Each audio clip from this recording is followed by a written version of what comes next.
Radhe Radhe. This series for importance of meditation. मैं पंकज कानपुर से। और इस सीरीज़ में ध्यान क्या है, कैसे काम करता है और हम किस तरीके से जीवन में लाभ ले सकते हैं ध्यान के द्वारा। तो जैसा कि पिछले वीडियोस में आपने जाना कि ध्यान क्या है और क्या संसार के दुख का कारण है, आज का वीडियो का टॉपिक है संवेदनाएं। संवेदनाएं जो कि हमारी इंद्रियों के माध्यम से हमारे जीवन में आती हैं। तो हमारे बचपन से जितनी भी गतिविधियां हमारे साथ हुई, अच्छी हुई या बुरी हुई, तो उन सारी संवेदनाएं हमारे हमारे हमारे जीवन में हमारी इंद्रियों के माध्यम से ही हमें पता चली। और इंद्रियों के माध्यम से ही हमें सारी अच्छी और बुरी संवेदनाओं का पता चला। तो इंद्रियां, नाक, कान, जीभ, त्वचा, मन और आँख, तो इन सभी इंद्रियों के द्वारा, जैसे कि अब हम जीभ को ले लें, तो जीभ के द्वारा बचपन से हमारी जितनी भी जीभ के द्वारा अच्छी संवेदनाएं हुई, मतलब जितनी भी अच्छी चीज़ें खाने को मिली, जितनी भी अच्छा स्वाद मिला, तो हमारा जो मन है, हमारा मन जब भी कभी ध्यान नहीं किया हो या कभी कोई जानकारी नहीं हो, तो ये जितनी भी संवेदनाएं हैं, जितनी भी हैं, आँख, नाक, कान, त्वचा, मन, तो इन सारी संवेदनाओं के प्रति अपने आप ही हमारा शरीर रिएक्ट करने लगता है। भले ही हमें ये पता हो कि हम गलत कर रहे हैं, तो भी जो रिएक्शन होगा वो अपने आप होगा। वो रिएक्शन हम नहीं जनरेट कर रहे हैं, वो अपने आप ही जनरेट हो रहा है हमारे शरीर के द्वारा। इस चीज़ को समझने की कोशिश करेंगे। तो जीभ से जितनी भी अच्छी संवेदनाएं हमें बचपन से मिली, तो उन सारी संवेदनाओं में जितनी भी अच्छी संवेदना थी, तो मन हमारा हमेशा अच्छी संवेदना की तरफ ही भागता है। मन को हमेशा अच्छी संवेदना ही चाहिए, और जहाँ थोड़ी सी खराब संवेदना मिली तो फौरन जो है उसके प्रति आक्रोश, उसके प्रति गुस्सा, उसके प्रति जितनी भी निगेटिव भावना है। तो दो चीज़ें हैं, या तो किसी के चीज़ के प्रति हम अच्छाई प्रकट करेंगे या बुराई प्रकट करेंगे। तो जब भी किसी भी अच्छाई के प्रति हम प्रकट करेंगे, किसी भी चीज़ के प्रति, तो जितनी भी हमारे जीवन में अच्छी संवेदनाएं हैं वो ऊपर उठने लगती हैं। स्वाद अच्छा है, हाँ यही चाहिए, यही चाहिए, यही चाहिए। उसके बाद स्वाद अच्छा नहीं लगा या आपके खाने में नमक नहीं पड़ा है, तो जितनी भी बुरी संवेदनाएं बचपन से थीं, तो वो उठने लगेंगी, और वो हमारी समस्याओं को जैसे हम जीवन में जीते चले आ रहे हैं उसी तरीके से बरकरार रखेंगी और बनाए रखेंगी। यही सारी चीज़ें सारी इंद्रियों पे हैं। आँख को जो अच्छा लगा वही चाहिए, वही सारी संवेदनाएं बराबर हमें मिलती रहनी चाहिए। कुछ भी अच्छा नहीं देखा या कुछ भी ऐसा देख लिया, सपोज करिए किसी कुत्ते ने पोटी कर दी, या किसी के शरीर में कुछ ऐसा हुआ, या कोई ऐसी चोट लगी जो हमें देखने पे थोड़ी सी विचलित करे, तो जो भी संवेदनाएं आँखों के साथ बचपन से हुई हैं, तो अच्छी या बुरी संवेदनाओं के साथ जुड़ी हुई हैं। तो अच्छी देखा, अच्छी वादियाँ देखी, घूमने गए, अच्छा हाईवे देखा, अच्छे पक्षी देखे, अच्छे बच्चे देखे, तो उन सारी संवेदनाओं में अच्छे में अच्छा ही अच्छा चाहिए, और बुरे में ये नहीं चाहिए, ये नहीं होना चाहिए, ये बिल्कुल भी गलत है, ये हमारे साथ नहीं होना चाहिए, मुझे नहीं पसंद है। ठीक है। तो इस तरीके से नाक के साथ सेम चीज़ है। कोई अच्छी स्मेल आई तो बस यही होना चाहिए, ये बढ़िया स्मेल है। और कहीं भी कहीं नाली की कोई स्मेल आ गई या कोई ख़राब खाने की स्मेल आ गई, अरे ये क्या है, ये कैसी है। तो हमारा शरीर अच्छी और बुरी गतिविधियां जितनी भी बचपन से हमारे मन के साथ रिकॉर्ड हुई हैं, जितनी भी रिकॉर्ड हुई हैं अच्छी बुरी संवेदनाएं हमारे इंद्रियों के द्वारा, उन्हीं इंद्रियों के द्वारा उन्हीं इंद्रियों के द्वारा हम हमारा शरीर अपने आप रिएक्ट करने लगता है, अपने आप ही वो रिएक्ट करने लगता है, चाहे वो मन की संवेदना हो, मन को कुछ अच्छा लगा, हाँ ये अच्छा होना चाहिए, अच्छी फीलिंग है। और जैसे कि किसी के साथ आपकी कॉलेज में लड़ाई हुई, तो वो उसको देख लिया आपने, तो उसको देखते ही मन ने अपना काम करना शुरू कर दिया, ये ऐसा है, ये वैसा है, ये कैसा करना चाहिए, ये किस टाइप का है, इसके ग्रेड्स अच्छे ना आए। तो ठीक इसी प्रकार कोई मान लीजिए हम किसी को पसंद करते हैं, तो उसको देखते ही, बल्कि देखने का विचार अगर हम अपने मन में भी ले आएं या उसके बारे में ज़रा सा सोच लें, तो मन जितनी भी अच्छी बचपन से संवेदनाएं हैं उनको जो है वो फलीभूत करने लगेगा और उनको ऊपर बढ़ाने लगेगा। तो वही जो है अच्छाइयाँ अच्छी दिखने लगती हैं, थोड़ी अच्छी फीलिंग हो जाती है, शरीर में अच्छी फीलिंग्स आ जाती हैं। तो हमारी शरीर में जितनी भी इंद्रियां हैं, इनके प्रति जितनी भी हमारी अच्छी या बुरी संवेदनाएं बचपन से रिकॉर्ड हुई हैं, उन्हीं के प्रति अपने आप ही ये रिएक्ट करने लगता है हमारा शरीर। हम जान रहे हैं ये नहीं करना चाहिए, अच्छा कि कानों ने कुछ सुना, किसी की गाली, किसी ने कुछ बोल दिया, पीछे से हॉर्न बजा रहा है, 2 बार 3 बार बजा हॉर्न, हम इरिटेट हो गए। कितनी देर की बात है वो, अरे वो हॉर्न बजा रहा है, हम किनारे हो जाएंगे, वो आगे निकल गया।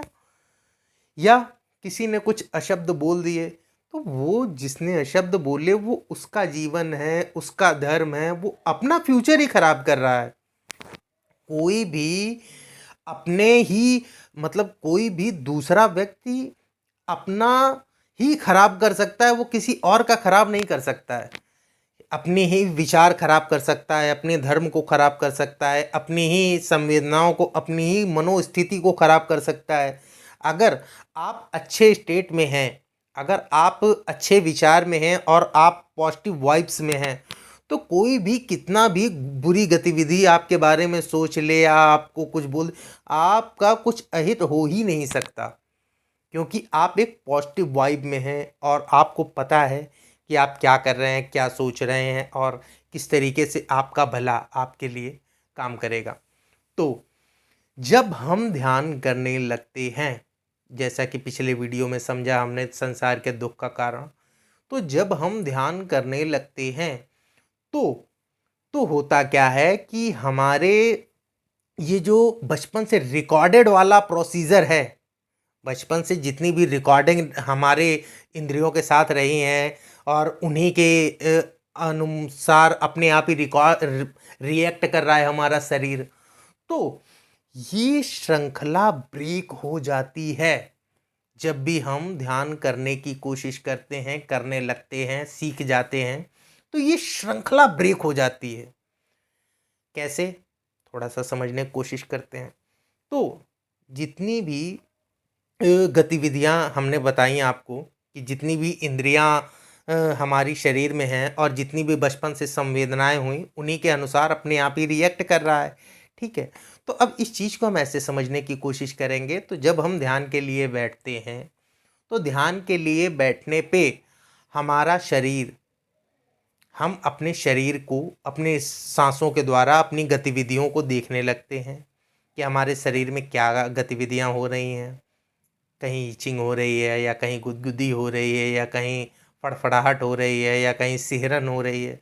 तो जितनी भी संवेदनाएं होती हैं, तो हमको किसी भी संवेदना पे रिएक्ट नहीं करना है, हमको कंसंट्रेट अपनी सांसों पे करना है और अपनी सांसों के द्वारा अपने शरीर की संवेदनाओं को देखना है।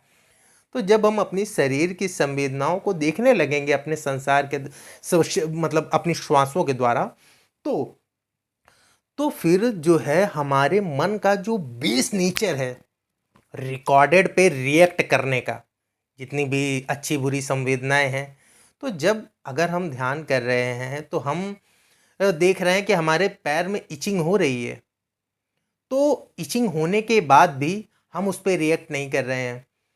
अब इसी चीज़ को अगर हम इस तरीके से समझना चाहें कि अगर आपको इचिंग हो रही है, तो अगर आप सो भी रहे हैं, आप सो रहे हैं, आप नींद में हैं और आपको इचिंग हो रही है, तो उसके लिए आपका शरीर आपके जगने का या आपके फैसले का इंतज़ार नहीं करेगा। आपका शरीर आपके फैसले का इंतज़ार नहीं करेगा, क्योंकि आपके शरीर में रिकॉर्डेड गतिविधियां हैं और उन्हीं के अनुसार वो अपने आप ही हमारा सबकॉन्शियस माइंड रिएक्ट कर देगा। आप सो रहे हैं, आपको खुजली हुई, ऑटोमेटिक आपका हाथ जाएगा और उसको खुजला देगा। ठीक है, तो इसका मतलब ये हो गया कि हम कुछ भी रिएक्ट नहीं कर रहे हैं, हम कुछ भी रिएक्ट नहीं कर रहे हैं, सारी गतिविधियां अपने आप ही हो रही हैं। ठीक है, तो इस चीज़ को हमने समझा। तो इसी तरीके से हम ध्यान जब करेंगे तो सारी गतिविधियों को हम देखेंगे। तो जब हमने रिएक्ट किया खुजली पे, अपने आप खुजली, बचपन से हम तो यही करते आए, खुजली हुई फ़ौरन खुजला दिया। लेकिन जब हम अपनी हम ध्यान की मुद्रा में हैं और देख रहे हैं हमारे खुजली हो रही है, तो हम खुजली को खुजला नहीं रहे हैं और उसको केवल साक्षी भाव से बैठ के देख रहे हैं। तो साक्षी भाव से बैठ के देख रहे हैं तो थोड़ी देर देखते देखते हम ये भी देखेंगे कि वो खुजली गायब हो गई, खुजली गायब हो गई, खुजली है ही नहीं उस जगह। बस यही एक जो प्रोसीजर है रिकॉर्डिंग पे रिएक्ट करने का, संवेदनाओं पे रिएक्ट करने का, हमारा शरीर का प्रोसीजर जो बचपन से चलता चला आ रहा है, यही श्रृंखला ब्रेक होनी है, यही है ध्यान। ये श्रृंखला जब ब्रेक हो जाएगी तो हम अपनी सारी समस्याओं से निजात पा जाएंगे। किस तरीके से कि जैसा हमने खुजली देखी, तो ये जो एक मन के स्वभाव को बदलने का तरीका है वो केवल और केवल यही है। जैसा कि महात्मा बुद्ध करीब अपने राजमहल से और राजा होने के बावजूद भी एक बहुत ही अच्छी अनुभव और जीवन को जान के, बहुतों का कल्याण करके एक राजा से भगवान बुद्ध बन गए। तो इन्हीं सारी चीज़ों को समझ के कि हाँ, इस संसार के दुख का कारण क्या है और उसका निवारण क्या है, तो उन्होंने इस चीज़ को जाना और समझा कि हमारे मन के नेचर को बदलने का केवल यही एक तरीका है, दूसरा कोई तरीका है ही नहीं। हम अपने केवल श्वासों के द्वारा अपनी संवेदनाओं को देख के और उस पर रिएक्ट ना करके उस जो श्रृंखला चली आ रही है बचपन से, उसको ब्रेक कर देंगे। तो जब हम उसको ब्रेक करेंगे तो हमारी यही प्रोसीजर हमारे सारी इंद्रियों पे भी अप्लाई हो जाएगा। तो नाक को कोई चीज़ अच्छी नहीं लगी तो नाक पे, तो हम हर चीज़ को भोक्ता भाव में ना देख के, जैसा कि रिएक्ट करने का वो जो अपने आप प्रोसीजर था वो हो गया भोक्ता भाव, उस पे ना देख के हम उसको साक्षी भाव से देखने लगते हैं और उसको जो है दृष्टा भाव से समझते हैं पहले कि क्या है, ये क्या समस्या आई है हमारे सामने, नाक में कोई चीज़ अच्छी नहीं लग रही है गतिविधि, तो वो क्या है उस चीज़ को, मतलब जो अपने आप रिएक्ट करने का प्रोसीजर था वो ब्रेक हो गया। तो जब हम हर चीज़ पे ऑटोमेटिकली रिएक्ट करना बंद कर देंगे तो थोड़ा सा समय मिल जाएगा उसका उचित और अनुचित जानने का, मापने का, समझने का। फिर उसके द्वारा हम जब उसको जानेंगे, समझेंगे तो साक्षी भाव से उसको जो जैसा सामने आया है उस पर रिएक्ट करेंगे, प्रतिक्रिया करेंगे। तो और भी बहुत से टॉपिक हैं इस ध्यान के सीरीज़ में, आगे हम उनको कवर करेंगे। और आपके कोई सुझाव हों या कोई आपका सवाल हो तो ज़रूर मुझसे पूछिए, साझा करिए। राधे राधे।